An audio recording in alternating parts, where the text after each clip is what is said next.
right, you guys, today we're looking at quadratic equation fundamentals. So first, I just want to remind you of what a quadratic equation looks like. So we start off in a structure like this. Ax squared plus bx plus c all equal to 0. So what makes this quadratic is that the variable with the highest degree, the biggest exponent we have, is a power of 2. So the fact that we're seeing a term right here, nothing bigger, no x to the third power, is what makes it quadratic. So I could have a quadratic equation that has 3 terms like this. This is a trinomial. But I could also have 2 terms like this, where it's the quadratic and the constant. I could have the quadratic and the linear term, or I could have just the quadratic term. All of these are quadratic equations. So again, it's just the presence of the x to the second power or variable to the second power as the highest degree in our equation. So the methods that we use for solving quadratic equations, I've listed them. All are taught in a Algebra 1 class, with the exception of completing the square. Sometimes we teach that in Algebra 1, sometimes we save it for Algebra 2. So for today, I'm just going to review the first 3 methods. I'm going to solve by taking the square root. I'm going to factor. I'm going to use the quadratic formula. So we're going to use those 3 methods today. We'll save completing the square for another day. All right, so the instruction here is to solve each quadratic equation using the specified method. Make sure to simplify radicals. So first is solving by taking the square root. So if we're using that method, that means that when we look at our equation, we see that the term that's being raised to the second power, that's being squared, is easy to isolate. And in this first one, it's already given to us isolated. So we're seeing x to the second power is equal to 90. So to unlock the square, we can take the square root of each side.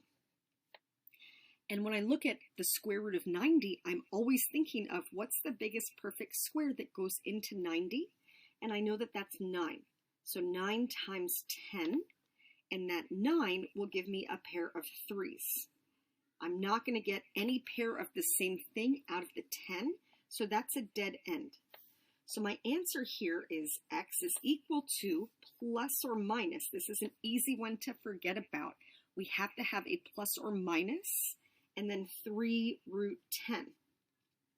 Now the reason that we need that plus or minus is because when I go back to how the problem started right here, whatever x was could have started off as positive or negative. And when we square it, it ends up being positive over here. Let me give you another mini example of that to the side. Right, if I give you something like x squared equals just 9, right, we can see that x could have been positive 3, right, because 3 squared would get us to 9. But x could also be negative 3, because negative 3 in parentheses as a quantity squared would also get us back to 9. So again, we need to remember that we have the plus or minus as part of our final answer.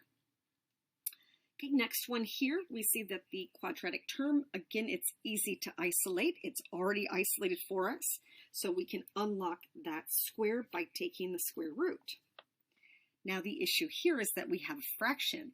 So to deal with the fraction, we know that we can split it up into the square root of 9 over the square root of 7. These are interchangeable structures here, right? Square root of 9 over square root of 7 is the same as having that fraction underneath the root, just like that. So now looking at square root of 9, I can actually resolve that. That becomes just 3. That's a perfect square. And then I still have that root 7 on the bottom. Now we know that we do not like to leave a root on the bottom, so we rationalize the denominator by multiplying by the square root of 7 over the square root of 7, right? Anything over itself is just 1, so we're preserving the ratio. So our final answer will be plus or minus. Don't forget the plus or minus. On top, we have 3 root 7. And on bottom, when I multiply square root of 7 by square root of 7, it gives me the pair of 7s underneath the radical and becomes just 7 on the bottom. All right, so there's our final answer. So plus or minus 3 root 7 divided by 7. All right, next up here, C. Let me slide up. So here I have x minus 8 as a quantity squared is equal to 24. So again, my square is isolated. I just have more meat underneath that exponent of 2. So here, since it's isolated, I do the same procedure, right? I unlock the square by taking the square root of each side, like that. So now I have x minus 8 is equal to, here I would have plus or minus. Now that square root of 24, I can simplify that right away. I know that that's 4 times 6, right? So that 4 would give me a pair of 2's, so it's going to become 2 root 6. Okay, and the next thing to do is to add the 8 to the other side. And then I finish up with x is equal to 8 plus or minus 2 root 6. Now I can't combine any further. They're not like terms. Here I have a number that is rational, and here I have one that is irrational. Here I have a root. The only time that I can combine when I have a square root is if I have another square root with the same number underneath the radical. So I'm at a dead end. I'm going to box it. That's my final answer. Okay, next one here, looking at D. Here I see that it's negative 1 times the quantity of x plus 5 to the power of 2, and then plus 9 equals negative 54. So this one I have to work a little harder at. I have to get that square part by itself. So I start by taking away the 9. So I'm going to subtract 9 from each side. So negative 1 times the quantity, the package of x plus 5 to the power of 2 is going to be equal to negative 63. Okay, that negative 1, I'm going to divide it away from each side. So now I have x plus 5, right, as a package squared equals positive 63. So now I've done my job. I've gotten that square part by itself, and now I can unlock it by taking the square root of each side. So now on the left, I have x plus 5 is equal to, so when I look at square root of 63, I think, that's 9 times 7 here. So 9 times 7, so I have a pair of 3's, so I get plus or minus 3 root 7. Okay, last thing to do is take that 5 away from each side. So I get x equals negative 5 plus or minus 3 root 7. And that's my final answer, right? I can't do anything further. That is it. All right, let me slide up. All right, a couple more variations. So in this next one here, I can see that my square part is right here, right? It's in a different spot. Now it's inside of my parentheses, so I have to work a little harder to get this square part all by itself. So the first thing to do would be to add the 3 to the other side.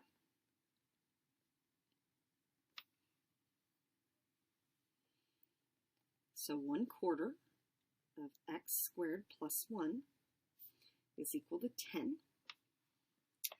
Okay, next I want to get that 1/4, right? I need to make that go away, and I can deal with that by multiplying each side by the reciprocal of 1/4. So 4, multiply each side by 4, right? Anything times its reciprocal is just 1. So now I just have x squared plus 1 is equal to 40, right? I don't need those parentheses anymore. Okay, next I'm going to take away the 1 from each side. So I have x squared is equal to 39. Okay, now that square part is finally by itself, so I can unlock it by taking the square root. Okay, 39 is just 3 times 13. There's no pair of the same thing. So I finish up with plus or minus the square root of 39. Nothing to simplify here. All right, one more variation of solving by taking the square root. So here I'm looking for where that square term is, right, where that part is, right here. So here I'm trying to get that x minus 2, that package, to the second power. I want that all by itself. So I'd start off by taking that 5 away from each side. So I have 3/2 times the package of x minus 2 squared is equal to 18. All right, I still need this square portion right here. I need it by itself, so I need to get rid of that 3/2. So here, to clear it, right, I can multiply each side by the reciprocal of 3/2, which is 2/3. Again, anything times its reciprocal is just 1. So on the left, right, 2/3 times 3/2 just goes to 1, but on the right, I still have to resolve that. So right now on the left, I have x minus 2 as a quantity squared is equal to 18. I just put it over 1 to visualize it as a fraction, times 2/3. So when I'm multiplying fractions, I can always reduce top down or on the diagonals. So 18 and 3, right, reduces to 6 and 1. So really, I end up with 12. So x minus 2 as a quantity squared is equal to 12. So now that square part is all by itself. I can unlock it by taking the square root of each side. So x minus 2 equals plus or minus. So 12 is 4 times 3. Actually, I can write that to the side to visualize. 4 times 3. So I have a pair of 2's, 2√3. Last thing to do is add that 2 to the other side. So I get x equals 2 plus or minus 2√3 as my final answer.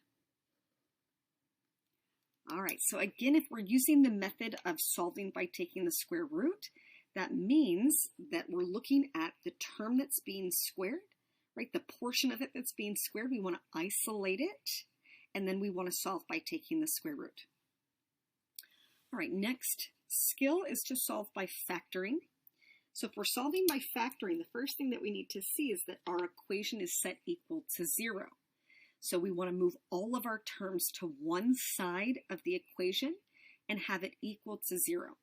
Now we're running through our list of different strategies for how to factor. And when I look at this one over here in example 2a, I can see that I have a perfect square subtracting a perfect square. I don't have a GCF to divide out first. So here my strategy is to use a difference of two squares approach.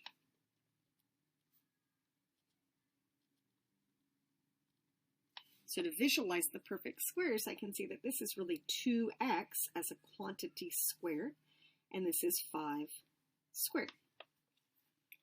So when I break it apart, I'm looking at the two different packages. And I'll have 2x here minus 5 and 2x here plus 5. Now it does not matter which one you write first, we just need to see those two packages. So here if I set each one equal to 0 and then I solve, right, all I'm doing is taking 2x minus 5 making it equal to 0, 2x plus 5 making it equal to 0, then I'm going to get my two solutions. One is 5/2. You could say 2.5, that's fine. And the other one would be negative 5/2. You could say negative 2.5, that would also be fine. So those are our two solutions for A. Looking at B, here we should be able to recognize that we do have a GCF to divide out first. I included this one in our problem set because it's really common to forget that if we have a negative 1 out in front of that quadratic term, that we have to divide it out first. So GCF first. Divide out that negative 1. Let me slide that over. So here if I divide out a negative 1, right, I can just write negative. It reads as negative 1. Now everything turns to the opposite sign. So x squared plus x minus 72, like that, all equal to 0.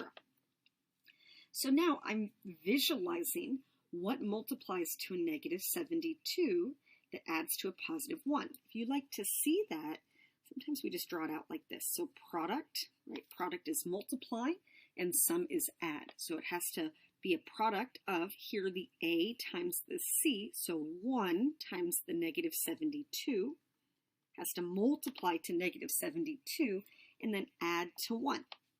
What I love about that, when my sum is 1 or negative 1, I think that the two numbers that I'm looking for, they have to be consecutive, they have to be right next to each other, but also opposites.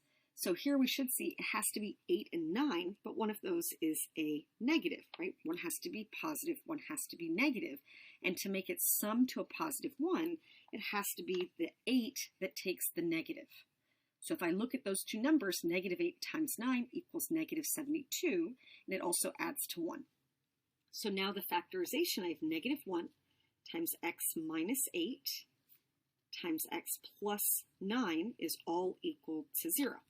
And if I set each of these factors equal to 0, right, negative 1, when I set that equal to 0, there's no x to solve for there. That does not create a solution for me, but I will get a solution here of x equals 8, and I will get a solution here of x equals negative 9.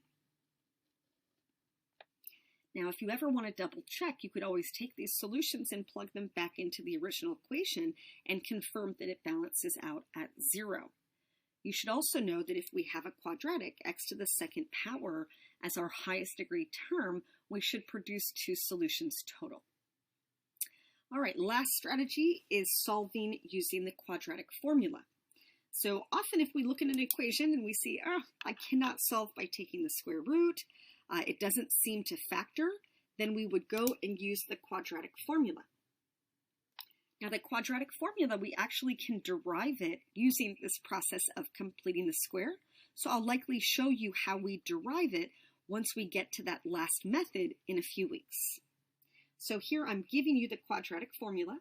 So x equals negative b plus or minus the square root of b squared minus 4ac all over 2a.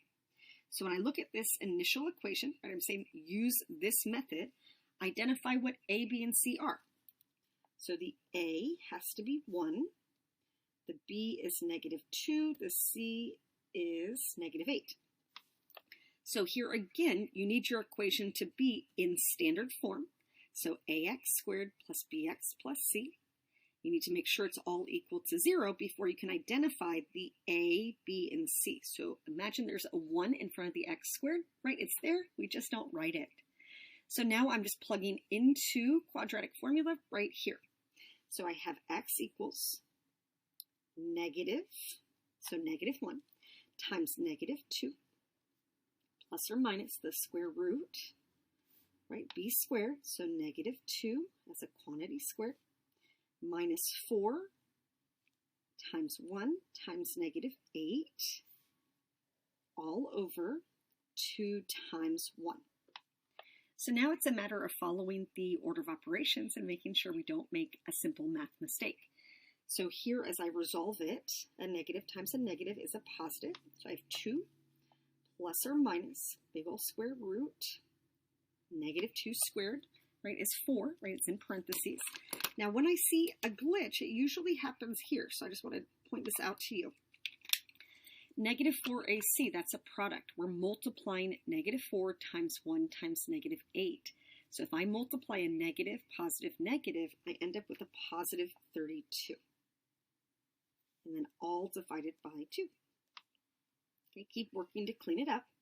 So x equals 2 plus or minus the square root. 4 plus 32 is 36. And then all divided by 2. So the square root of 36, I love that because that comes out nice and clean. Square root of 36 is just 6, right? Resolves to be a nice rational number. So here, if I look at it, right, I have 2 plus or minus 6 over 2. So I'm looking at my two options. I'm looking at 2 plus 6 divided by 2, and 2 minus 6 divided by 2. So here 8 over 2 is going to get me a solution of 4. And here negative 4 over 2 gets me a solution of negative 2. So my two solutions, I'll tuck them right here. I get x equals 4 and x equals negative 2. Now see my final answer now. Just kind of block it over. Now that I see that they're nice clean integer values, right, I didn't get a root as part of my solution, that actually clues me in that I had an easier way to solve it, right? If I had looked at my equation here, if I had not told you to solve it this way, you probably would have noticed that this was factorable, right? I could have solved this one by factoring and I would have gotten to my conclusion a lot faster, right? This would end up being x minus 4 times x plus 2. So often when we're looking at a quadratic equation, we have options for how to solve it, and we're always looking for the smoothest, the quickest, the most efficient pathway through the problem. All right, one more problem where we're solving using the quadratic formula. All right, so here I have x squared plus 6x minus 4 all equal to 0. So again, it has to be equal to 0 before I push forward. If I stare at this for a moment and I think, can I factor it? Could I do this faster? No, right? This is not factorable. I can't think of anything that multiplies to a negative 4 that adds to 6. So I really would have to use quadratic formula here. So the a value is 1, b is 6, c is negative 4. Right? ax squared plus bx plus c. All right, plug on in. So x equals, we know it's negative b, so negative 6. Plus or minus square root b squared, so 6 squared, minus 4 times 1 times negative 4, right, 4ac, all over 2a, 2 times 1. All right, keep working to clean it up. So I get x equals negative 6 plus or minus the square root of 36. And again, if I'm going to make a math mistake, it usually happens here. So if I look at those numbers, I'm looking at negative 4 times 1 times negative 4. A negative times a positive times a negative is a positive. So plus 16 right here, all over 2. Okay, keep it coming. So negative 6 plus or minus the square root of 52 all over 2. So now it's resolving that square root of 52. So 52 is 4 times 13, so I can see that as 2 root 13. So x equals negative 6 plus or minus 2 root 13 all over 2. So now it's thinking of how to resolve this. How can I clean this up? Well, I know that 2 goes into negative 6 and 2 goes into 2 root 13. So if I picture it as 2 going into 6, negative 6, and 2 going into 2 root 13, I can picture that negative 6 divided by 2 is negative 3. And then 2 root 13 divided by 2 is just root 13. And then that is my final answer right there. So my final answer is negative 3 plus or minus the square root of 13. All right, that's all I have. Have a good rest of your day.